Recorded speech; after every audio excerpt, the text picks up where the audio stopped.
Okay, here we go now with the home affordability crunch in Metro Vancouver. We have the highest home prices in the country. We have the highest rents in the country, too. This is a problem elsewhere in BC as well. Victoria, the Okanagan, the Fraser Valley. It's all brutal. Now, how do we fix it? How do we make homes more affordable? Well, how about this idea? A land value tax. Land value tax. Land values are super high in BC. Apply a modest tax to that land. Use the money to build affordable housing. Now, why should the government do that? Well, think about this economy we have right now, especially for young people. We had a caller earlier on the show today, says she has kids graduating from university. Smart kids, they got a good education. Can they afford to buy a home in this city? No. I mean, I think about my own kids. I've got two sons in university. Are they going to be able to buy a home, a house, a condo? No. No, I don't know how long they'll be living with us. Probably for quite a while. It's so unaffordable right now. Here's something that puts it in perspective for you. I got Floyd Marinescu standing by to discuss this. First, have a listen to this here now. This is Paul Kershaw from UBC on an earlier show speaking to me, and he describes how things have changed, how home affordability has changed over time. Have a listen to this. In the mid-1970s, when baby boomers were young adults coming of age, it took 5 years of full-time work for a typical young person to save a 20% down payment on an average-priced home. Yeah. If you flash forward to today, it's 17 years across the country, 22 in Ontario and BC, 27 in Metro Vancouver. Okay, from 5 years to save up a down payment on a home to 27 years. How can we fix this? Let's discuss with my guest now, Floyd Marinescu. Floyd is the founder of Commonwealth Canada. That is a nonprofit advocacy group in Canada that supports this land value tax. Floyd, thanks a lot for coming on today. Hi, thank you for having me. Okay, you bet. Floyd, let me ask you real quickly. Do you think that when you take a look at home affordability and affordability overall in this country, in our province, I mean, young people today, I mean, it's not fair to young people, is it? Do you have any thoughts on that? No, absolutely not. As you pointed out, there was a time when you could buy a home for 1 year's salary. Now you have to wait 20 years for a down payment.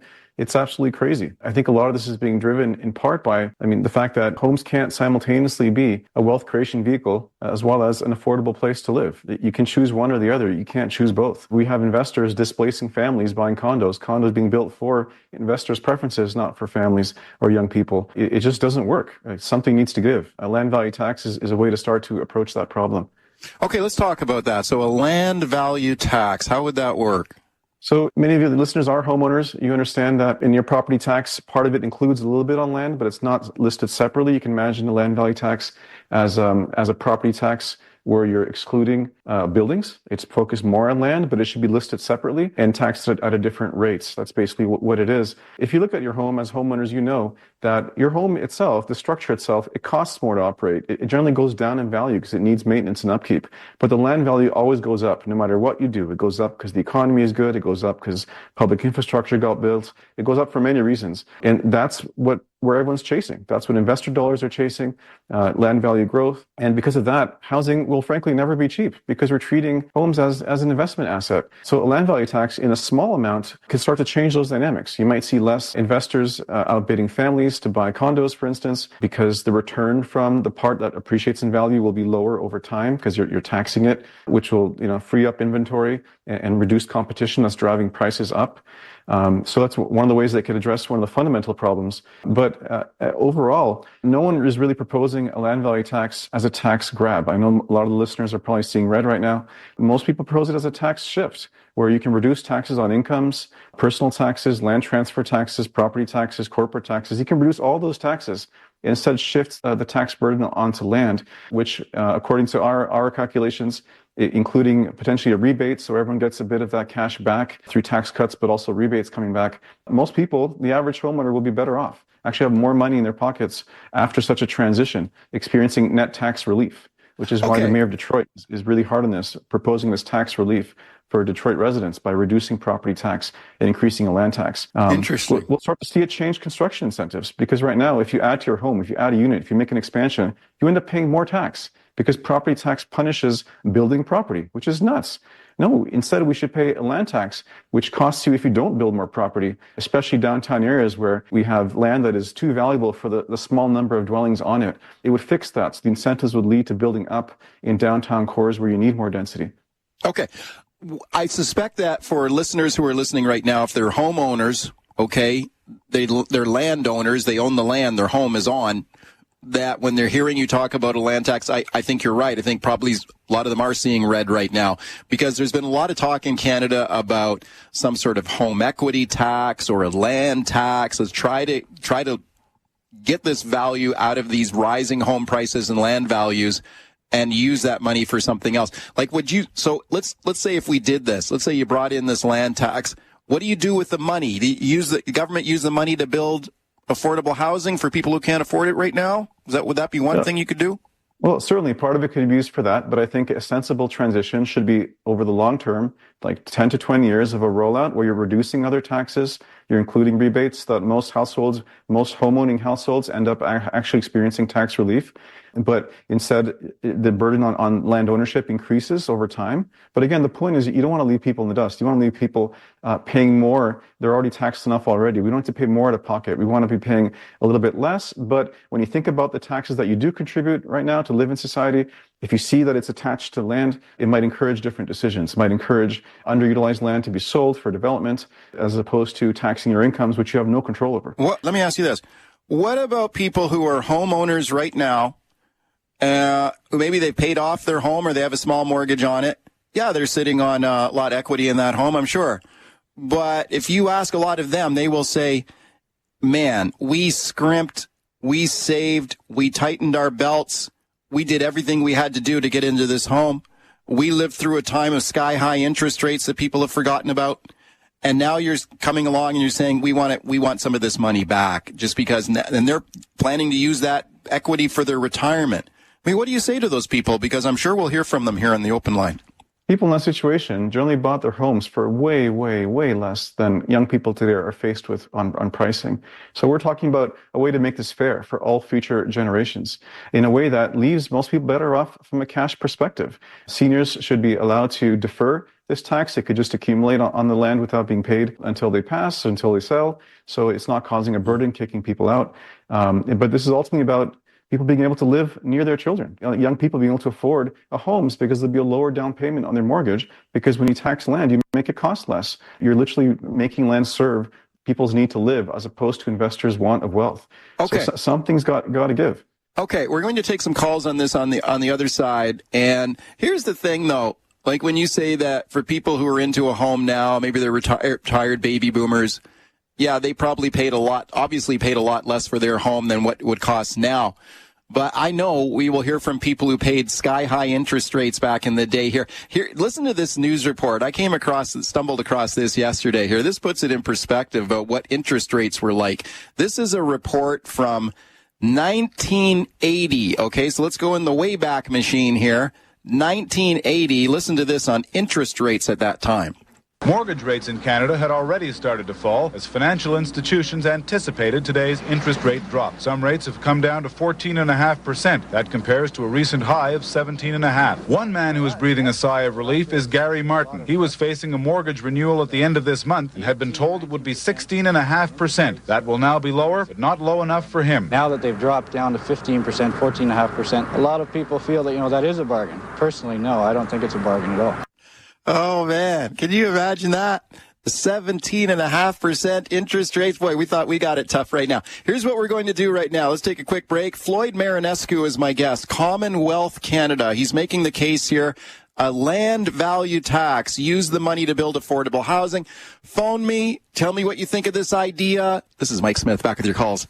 Okay, we're talking about the affordability crunch here with Floyd Marinescu, Commonwealth Canada. What about a land value tax? Use the money to build affordable housing. Lots of phone calls. Jack in Vancouver. Hi, Jack. Go ahead. Yeah, hi, Mike. I just caught a bit of your guess there about the tax thing. Obviously, he doesn't understand that land can go down. Your soundbite was correct in the early 80s where the high interest rates squelched the rising prices of land. In fact, went down, to my recollection, 30, 40%. So he thinks continuously up. We haven't had a recession since the year of the 80s, a big one. Thank you. Okay, Floyd, what do you think of that point? He says land values can go down too. Your thoughts? A society with a land value tax will have permanently lower cost of housing, even if the land does go down. But we're not going to experience the booms and busts because there'll be less incentive for investors to come in and speculate and drive up these real estate cycles.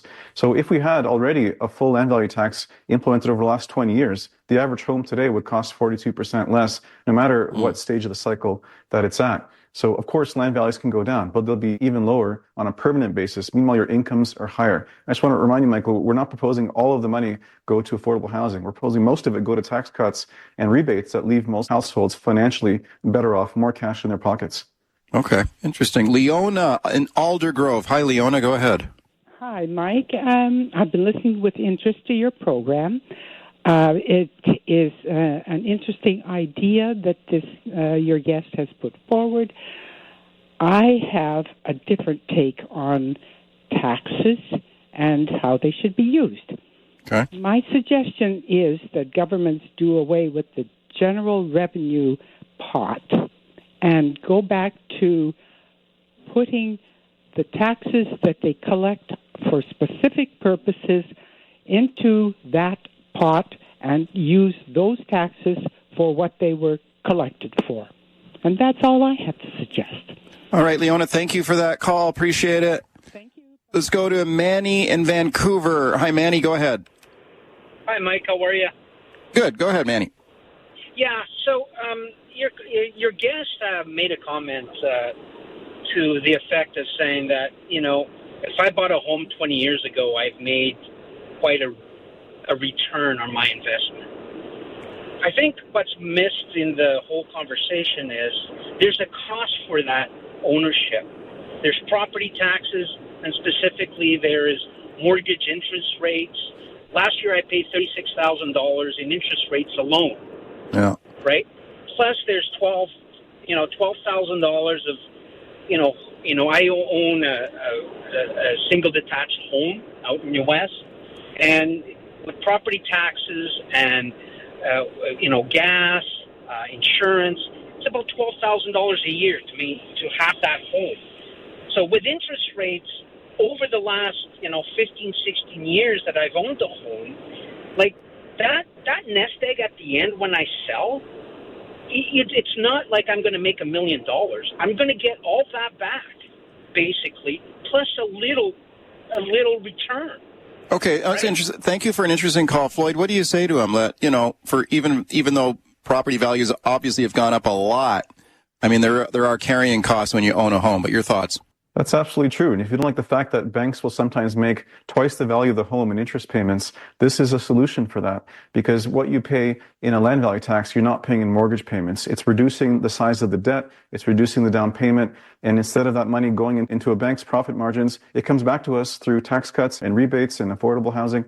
It actually comes back to us. The banks won't give your money back, but in a tax shift from income and other taxes to land, it will. That's a key difference in fairness.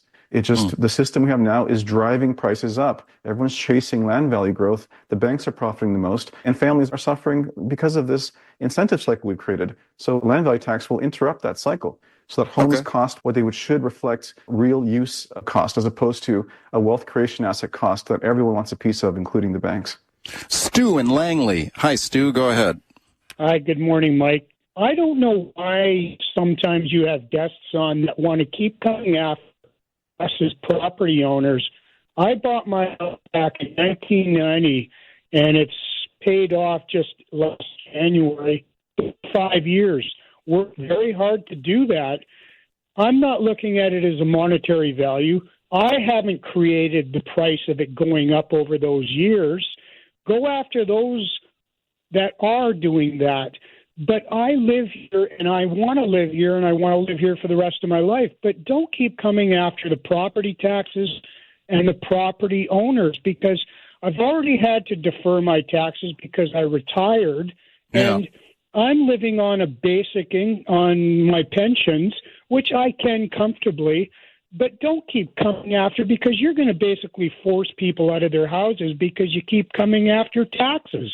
Stu, thank you for that call. 30 seconds left here, Floyd. What do you say to him? No one is suggesting kicking people out of their homes. Seniors should be allowed to defer these taxes until sale. At the end of the day, this is about your children and grandchildren being able to afford a house. It's ultimately what this is about. We need to interrupt this cycle that is bidding prices up higher to make homes affordable for everyone. And I don't know of any other solution than land value tax for that. Thanks for coming on today. I appreciate it. Thank you. Yeah, you're welcome. Floyd Marinescu there. He's the founder of Commonwealth Canada.